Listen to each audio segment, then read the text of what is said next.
ভস্ম বুধবার অর্থাৎ অ্যাশ ওয়েনেসডে লেন্টের শুরুর দিন, যা খ্রিস্টান ধর্মে যিশুর মৃত্যু এবং পুনরুত্থানের প্রস্তুতির সময়কাল। এর পরের শুক্রবারটি অর্থাৎ আগামীকাল 20 ফেব্রুয়ারি লেন্টের প্রথম শুক্রবার, একটি অনুতাপ, প্রার্থনা এবং উপবাসের দিন। এই দিনটি উপবাসের মাধ্যমে আত্মনিয়ন্ত্রণ, পাপের জন্য অনুতাপ এবং ঈশ্বরের কাছে আরও কাছে আসার উপর জোর দেয়। এই দিনটির বিশেষ প্রার্থনা হচ্ছে, হে সর্বশক্তিমান চিরজীবী ঈশ্বর, আমাদের দুর্বলতার প্রতি করুণার দৃষ্টিতে তাকান এবং আপনার মহিমার ডান হাত প্রসারিত করে আমাদের সুরক্ষা নিশ্চিত করুন। আমাদের প্রভু যীশু খ্রিস্টের মাধ্যমে, যিনি আপনার পুত্র, যিনি আপনার সাথে পবিত্র আত্মার ঐক্যে জীবিত এবং রাজত্ব করেন, এক ঈশ্বর চিরকাল।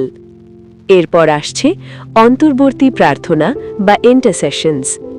এই দিনের জন্য সাধারণত নিম্নলিখিত ধরনের অনুরোধমূলক প্রার্থনা করা হয়, যা খ্রিস্টকে সম্বোধন করে। 1. আপনি জেরুজালেমে গিয়ে কষ্ট সহ্য করেছেন এবং আপনার মহিমায় প্রবেশ করেছেন। আপনার চার্চকে স্বর্গের পাসওভার উৎসবে নিয়ে যান। 2. প্রভু, আপনি ক্রুশে উঠেছিলেন এবং সৈনিকের তলোয়ার দ্বারা বিদ্ধ হয়েছিলেন, আমাদের ক্ষত সারান। 3.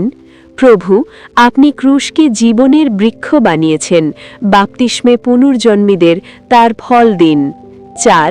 প্রভু, ক্রুশে আপনি অনুতপ্ত চোরকে ক্ষমা করেছেন, আমাদের পাপ ক্ষমা করুন। প্রত্যেকটির পর lord have mercy on us অর্থাৎ প্রভু আমাদের প্রতি দয়া করুন বলা হয়। এরপর আসছি অন্তর্বর্তী প্রার্থনা বা ক্লোজিং প্রেয়ার। একটি সাধারণ সমাপ্তি প্রার্থনা দিয়ে সমাপ্ত করা হয়। হে প্রভু, আমি জানি আপনি আমাকে কতটা ভালোবাসেন।